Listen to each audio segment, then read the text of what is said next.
Welcome to California Now, a podcast produced by Visit California. I'm Soterios Johnson.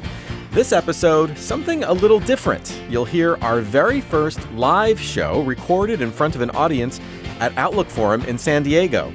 Our guest was the one and only Phil Rosenthal, creator of the iconic sitcom Everybody Loves Raymond and host of the Netflix travel series Somebody Feed Phil.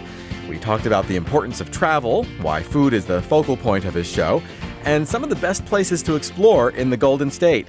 Here's a quick sample from Somebody Feed Phil. I am Phil. Phil, beautiful lady. Phil. Food is the great connector, isn't it? I'm like Oprah. You get a shrimp and you get a shrimp.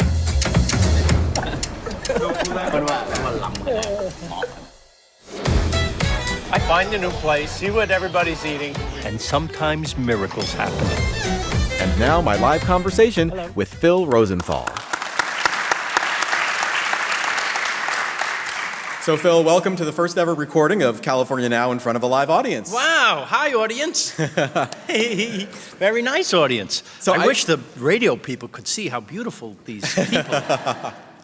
So I think you've figured out how to create like the most amazing and fun job for yourself. It's called a scam.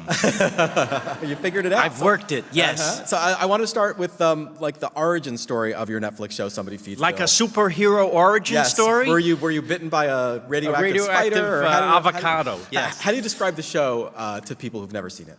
Oh, an idiot goes around. No, here's how, honestly, this is how I sold the show. I told Netflix, I'm exactly like Anthony Bourdain if he was afraid of everything. And I think you get it from that. And as the show has progressed, I think I've become a little braver, right? Yeah. I'm not in his category. You know, he evolved to be a great journalist. Right. And I'm just trying to get a little bit smarter and take little baby steps out of my comfort zone. But I think, like people, I was somebody who watched Bourdain and said, he's amazing, I'm never doing that. I'm not going to Beirut to get shot at. I'm not tipping over in the dune buggy. I'm not, Right.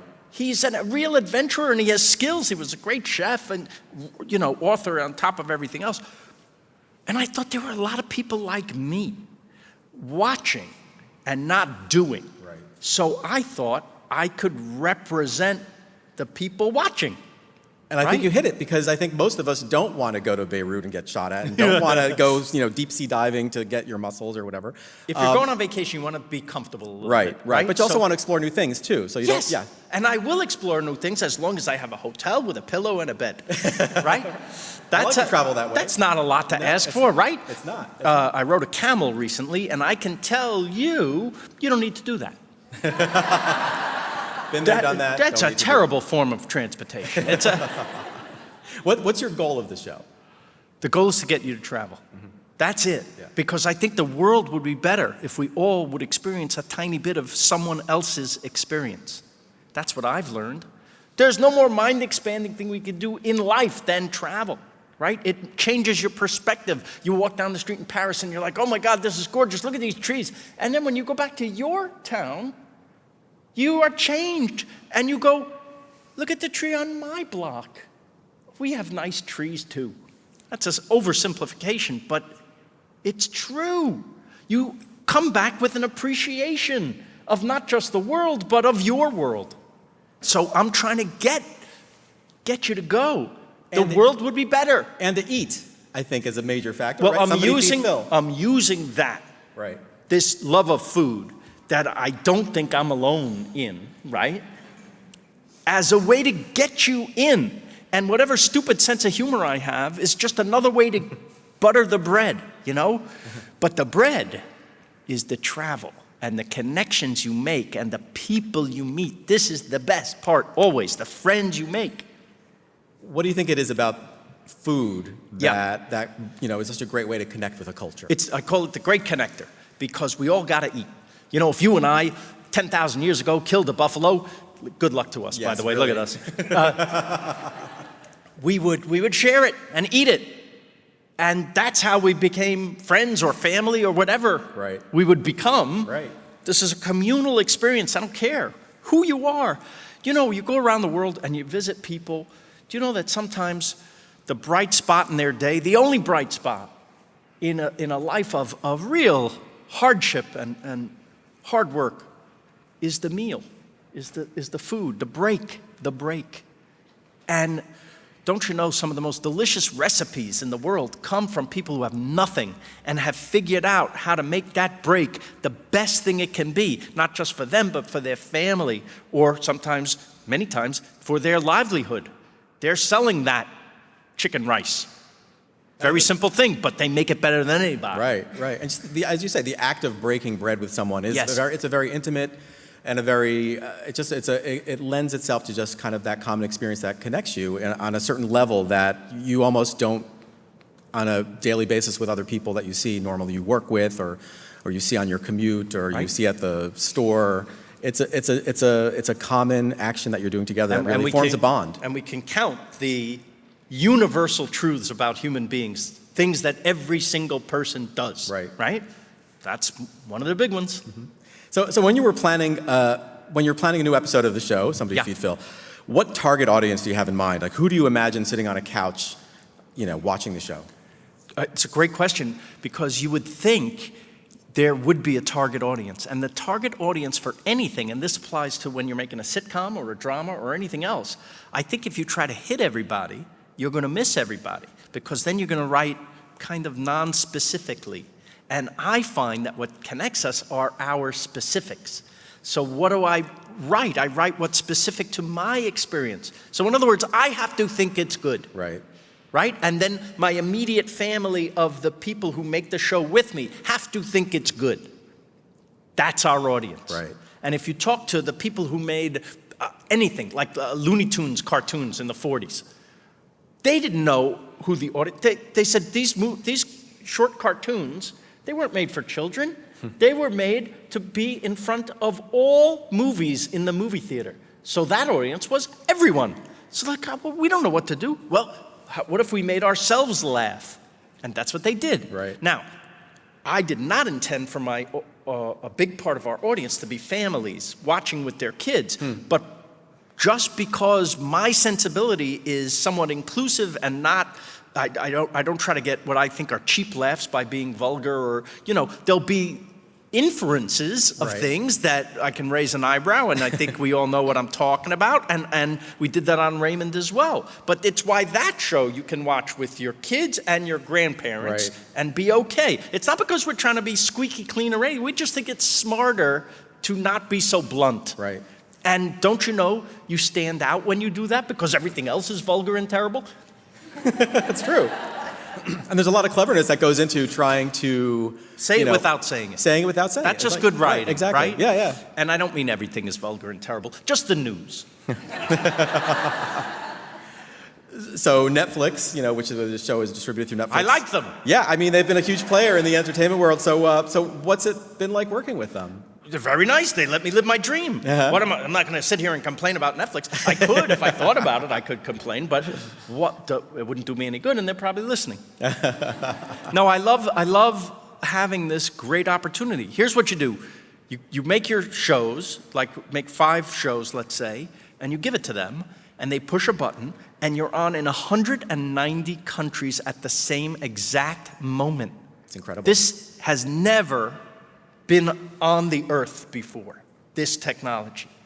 So of course everyone is making a show for Netflix, because we all want that audience. Who doesn't want that audience?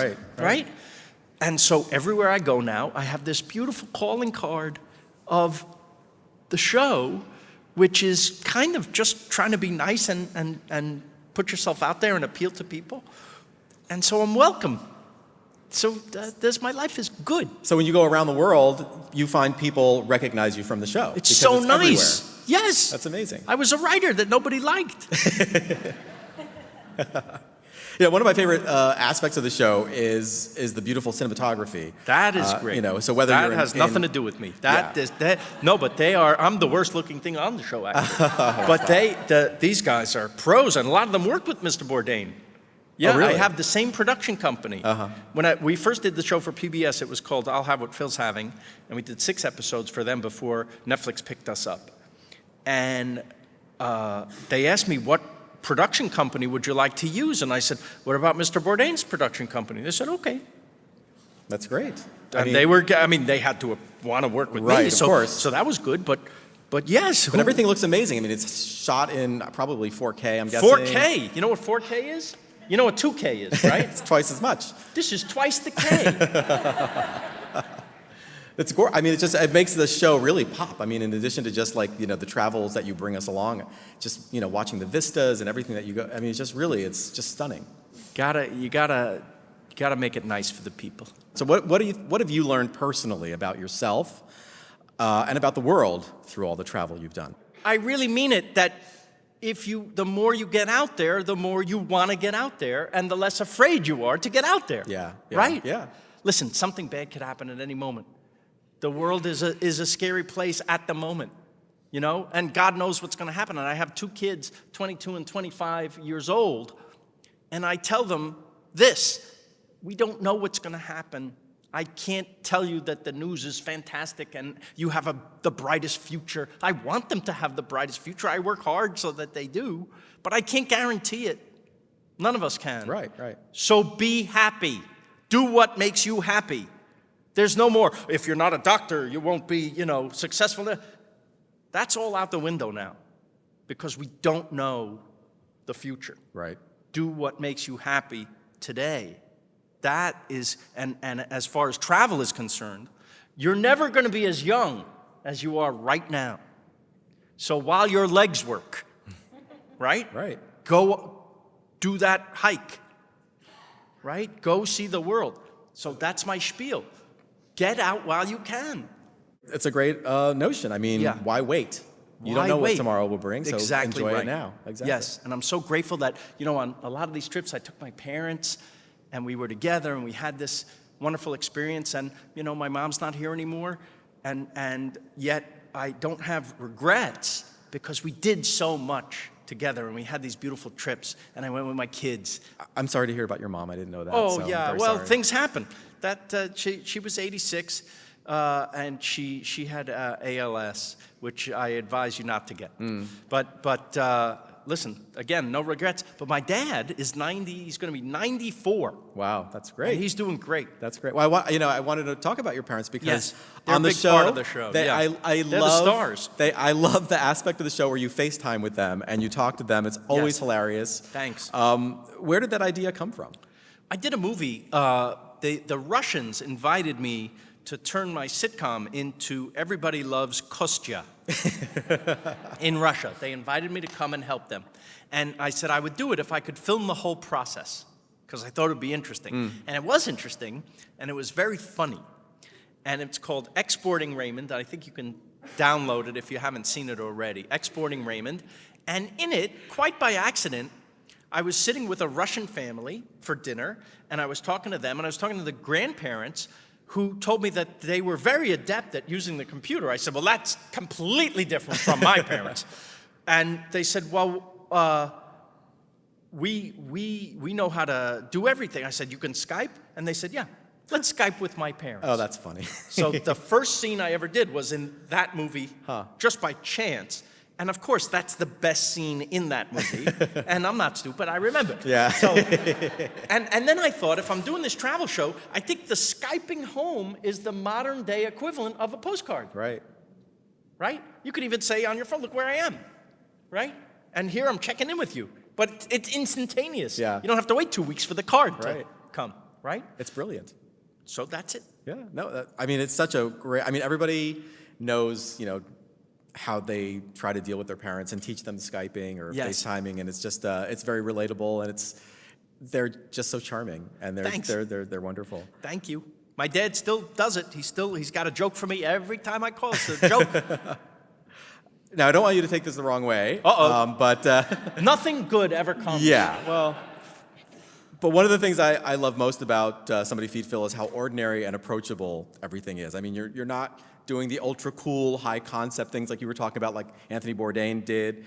You're just a regular guy, and it really makes travel seem really easy and doable. Yes, I'm very ordinary. That's the point, isn't it? I feel like people sitting at home watching say, if that schmo can do it, so can I. Right? And that's really the message. Let's turn now to California for a Yes, little bit. I love it. Let me start by asking, what's your connection to California culinary legend Thomas Keller? Well, I don't know. I think Jim Brooks, the famous director, he saw me speak at something like this. And he came up to me after and he goes, "Hey, man, you ever do any acting?" And I said, "In high school, college." He goes, "I may have something for you." Really? So that's heady stuff. And then he had me audition for this movie called Spanglish. And I got this part playing Adam Sandler's sous chef in an exact replica of the French Laundry's kitchen. Now, I was a fan of Thomas Keller. I think I might have met him just eating at the restaurant once, which would change your life. And he was the consultant on the movie. So I right away asked if I could go and stay in the kitchen a little bit and observe, so I wouldn't just be an idiot who doesn't know how to do anything. It would take some really good acting for me to play a chef. But I observed, and he was so sweet and so supportive and so great, and we became friends. That's great. So that's how I got him. Wow. But I got Alice Waters, it's in that show, the same episode as well. And she's a friend too, because I believe in what she's doing. I support her organization, the Edible Schoolyard. You know about that? Where we teach kids where food comes from and how they can grow it themselves. And don't you know that once kids do that, once they're invested in the process, they'll eat vegetables. Yeah. So, like, you know, thinking about this, like if you were to talk to your former self like 5-10 years ago, were you like pinching yourself? Like, what am I doing here with Thomas Keller? I pinch myself every day. Every time I get on the plane or every time I land in you're going to see Singapore this year. You're going to see Marrakesh. You're going to see Seoul and Hawaii and Northern California. Right. It's all great. So for the Northern California episode, where you went to the French Laundry, Bouchon, Ad Hoc, Bouchon Bakery. Yeah. What would you say were some of the standout bites? Oh, God. Well, that fried chicken is hard to beat. He's right. You know, you see him talk about we return to childhood. You know, he was also the consultant on Ratatouille. And one of the best moments ever in any movie was the end of that movie, when the critic takes that bite and is transported instantly to childhood. That is so much of what it is to be human, that we chase our entire lives that moment, that feeling.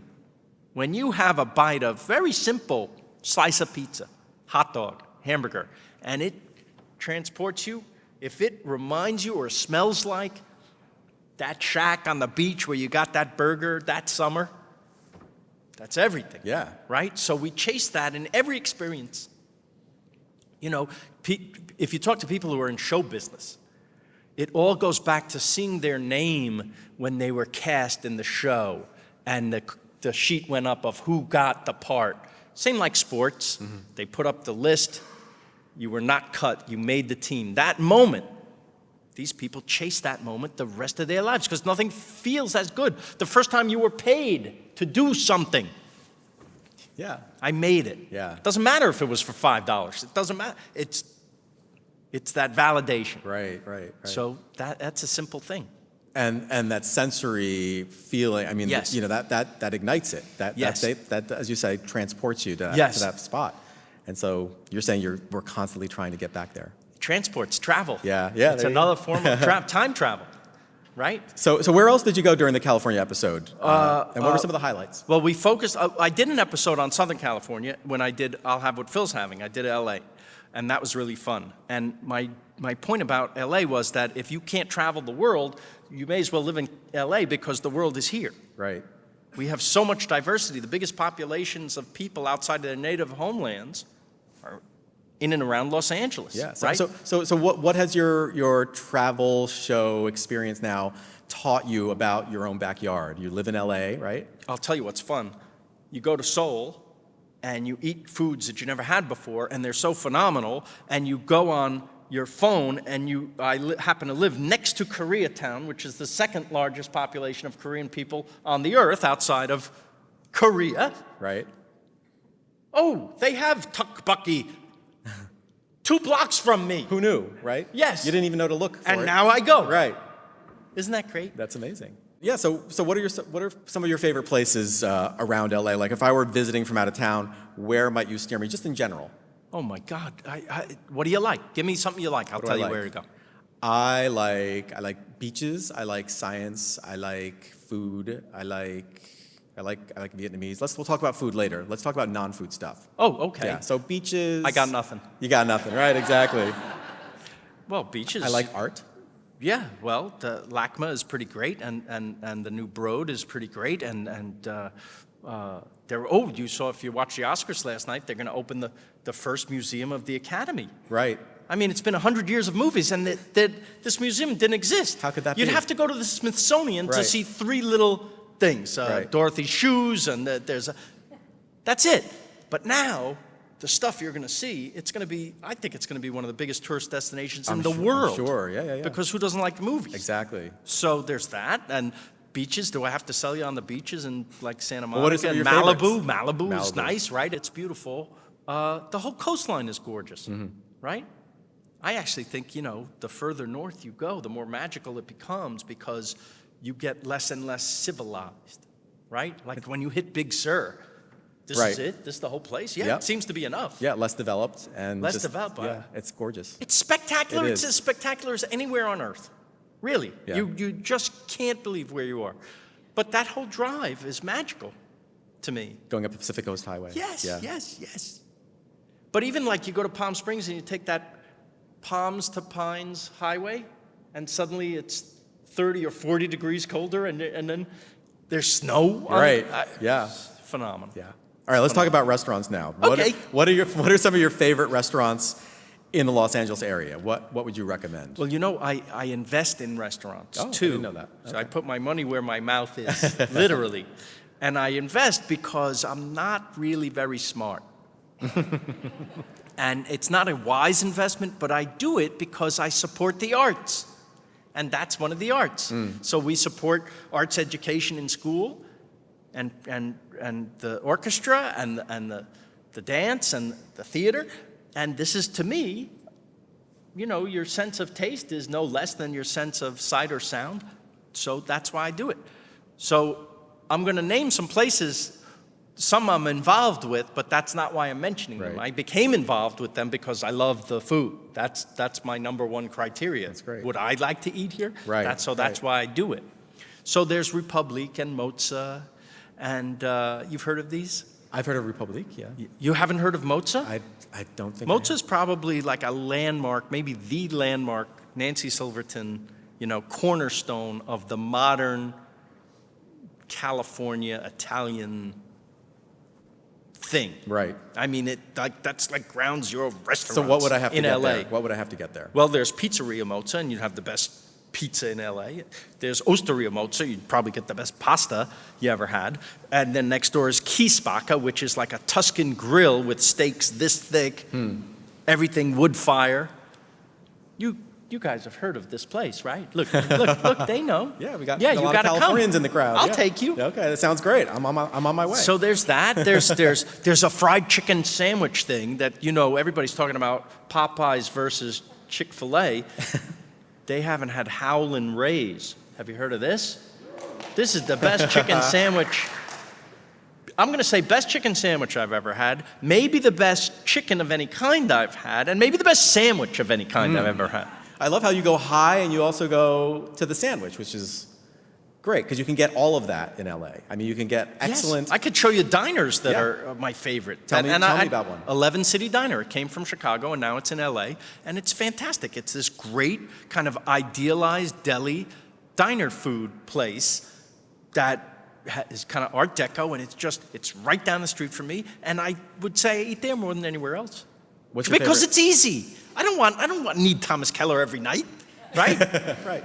I don't want to eat that way Yeah. every night. First of all, my It's hard back's to. going to hurt 3 Right, hours. exactly, And, right. and here's another thing, and here's another thing, and here's another thing.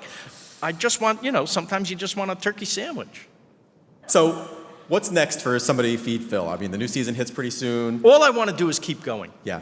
So you're going to see 2 new seasons coming, 5 episodes each. They're starting in a few months. I can't say when, but it's coming. And all I want to do is keep doing this. It doesn't mean I'm never going to work on anything else or even another sitcom or a movie or whatever. And people call me now to be in other things. I did an episode of Curb Your Enthusiasm. Saw that. Very funny. So much fun. Curb fans. But this is the culmination for me of everything, because I'm taking what I learned about how to make a television show, and it's in the service of everything else I love in life. Family, friends, food, travel, laughs, all together. So this is the dream. So if it's not going to be on Netflix, because they just don't have shows run a long time, no matter how well they do, they're in the business of new. So maybe I'll change the title again and move somewhere else. Right. Which is fine. I just want to keep moving. And looking to the future, what do you think past these 2 seasons? Yeah. If Netflix is amenable to keeping you around, which I'm sure they will be. Say that. Yeah. I mean, what does the future hold for Somebody Feed Phil? The place I haven't been yet, right? That people ask me, where do you really want to go? I say everywhere, right? Mm-hmm. There's a kid out there. I don't know if you know this kid. You all should know Drew Binsky. Do you know who he is? He has million YouTube followers. And he is way braver than me. He goes to literally every country on earth to debunk what's in the news about them. Like, you see his videos, and he's a 1 or 2 man crew, very low budget, but the stuff he gets is extraordinary. I'm talking about he's in Syria and Yemen and places, Afghanistan, places you're not supposed to go. And he's showing you how lovely the people are, right? And how great this food is, and how he's doing it for hardly anything, but now he has so many followers that he's able to be supported through ads on his YouTube channel. That could be the future. Right. It could be the future for me. Right. Right? Although I'm not going to Yemen. but that's for the young people, and that's fantastic. If there was one place in California that you would tell somebody who's never been to California that they have to go there, where would it be? Well, I think that drive up the coast is a must. I think if anyone, that's a very simple thing, because you're going to hit a lot of places and you're going to see a lot of spectacular scenery and you're going to eat a lot of great food. And it's a road trip, and everybody likes that. That's right? Absolutely. But yes, the major tourist attractions, I always say, they're touristy for a reason. People like them. So yes, you hit the big spots, but everybody, no matter where you're from, there's a great meal to be had in your town, I think, right? Right. And something great in your place that's worth visiting. You just got to find it. You got to know about it. Yeah. So my show helps you know about it. That's it. Public service. There you go. Yeah. Exactly. Well, Phil, this has been absolutely amazing. Thank you so much for coming on California Now. I loved coming. Thank you. Okay. Yeah.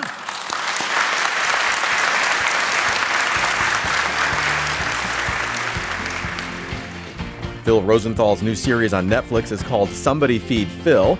You can find him on Twitter at Phil Rosenthal and on Instagram at phil.rosenthal.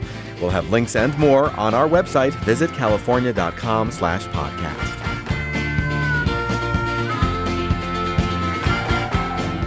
Thank you for listening to California Now. This podcast is produced by Visit California. I'm your host, Soterios Johnson. You can find our show on iTunes and Stitcher. Please subscribe, and you can learn more about California and plan your next visit at visitcalifornia.com/podcast.